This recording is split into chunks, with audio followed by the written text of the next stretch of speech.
Brought to you by 5paisa.com. Investing made easy and rewarding. Download the app now. नमस्कार, मैं हूं आलोक जोशी और आप देख रहे हैं बिजअड्डा। और बिजअड्डा में आज फिर बात हो जाएगी एलआईसी के आईपीओ की, लेकिन एलआईसी के आईपीओ में एक पेंच आ गया है। लेकिन बात आगे बढ़ाएं इससे पहले आपको याद दिला दूं कि आप बिज तक यूजर्स के लिए 5 पैसा लाया है एक स्पेशल ऑफर। आप 5 पैसा ऐप डाउनलोड करें, साथ में कूपन कोड यूज करें LT150, और डाउनलोड करने के लिए वो लिंक आपको इस्तेमाल करना होगा जो इस वीडियो के डिस्क्रिप्शन में मौजूद है। और पाइए एक्साइटिंग ऑफर्स ओनली फॉर बिज तक users and start investing in stocks, mutual funds, IPOs and more. Link कहां है? डिस्क्रिप्शन में है, ये मैंने आपको पहले ही बता दिया। और नियम और शर्तें ध्यान से पढ़ लीजिएगा, अकाउंट खोलने के भी और इस ऑफर का लाभ उठाने के भी। LIC लाइफ इंश्योरेंस कॉरपोरेशन है, जीवन बीमा निगम है। जीवन बीमा का मोटो है जिंदगी के साथ भी, जिंदगी के बाद भी। और बीमा करने के लिए जब भी आपको प्रेरणा दी जाती है तो ये साथ में कहा जाता है कि जिंदगी में कभी भी कुछ भी हो सकता है, इसीलिए बीमा बहुत ज़रूरी है। और आज जब आईपीओ पब्लिक के लिए खुला है पहले ही दिन, मुझे लगता है इस वक्त अगर ये बात किसी की समझ में सबसे अच्छी तरह से आ रही होगी तो वो LIC और LIC का टॉप मैनेजमेंट ही है। क्योंकि LIC का ये महत्वाकांक्षी आईपीओ खुला और रिजर्व बैंक ऑफ इंडिया ने दे दिया एक बड़ा झटका, तगड़ा झटका है। अचानक RBI ने एक ऑफ साइकिल पॉलिसी मीटिंग की। ऑफ साइकिल मतलब नियम से जो साइकिल चल रही थी, चक्कर चलता था, उस हिसाब से अप्रैल में मीटिंग हुई थी, उसके बाद अब जून में होनी थी।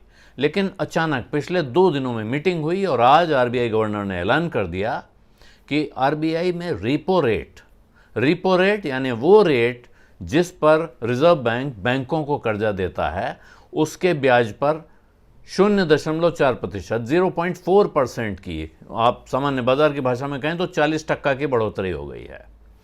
40 बेसिस पॉइंट इसको बोला जाता है। और साथ में कैश रिजर्व रेशियो, यानी अब बैंकों को अपने पास जो पैसा नकद रखना है वो बढ़कर 0.5% की बढ़ोतरी उसमें भी कर दी गई है। तो रेपो रेट अब 4.40% हो गया है। इसका अर्थ है कि अब लोन महंगा होगा, आपकी EMI महंगी होगी, तमाम चीज़ें जो व्यापारिक कर्ज होते हैं वो महंगे होंगे। जिन लोगों ने अपने पर्सनल लोन ले रखे हैं, कार लोन ले रखा है, होम लोन ले रखा है, जो भी लोन लिया हुआ है, उस पर रेट बढ़ेगा। तुरंत आज ही बढ़ गया ऐसा नहीं है, लेकिन अब धीरे धीरे बैंक अनाउंस करेंगे।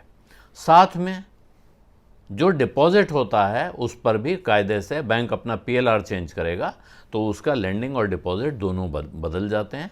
यानी उन लोगों के लिए राहत की खबर है जो बैंक में अपना पैसा रखते हैं, FD में रखते हैं, उनके ब्याज में थोड़ी बढ़ोतरी इसके साथ हो सकती है। देखा यह गया है आमतौर पे कि जब बैंक को आपसे कुछ लेना होता है तो तेज़ी से बढ़ाता है, जब बैंक को आपको कुछ देना होता है तो थोड़ा आराम से बढ़ाता है। इसलिए राहत शायद बाद में आए।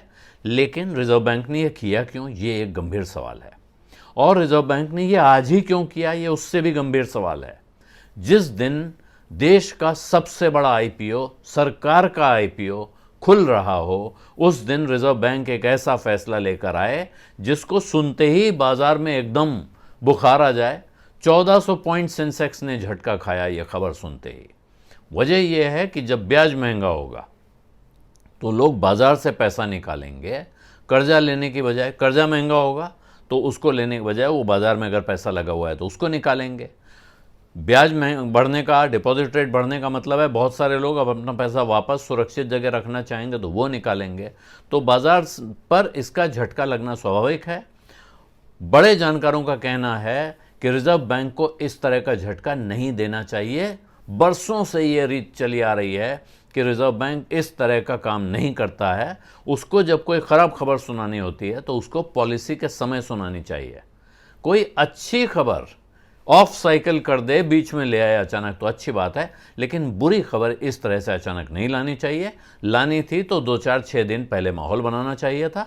और इस वक्त सबसे गंभीर सवाल यह है कि LIC के IPO के बीच में ये करने की क्या ज़रूरत थी?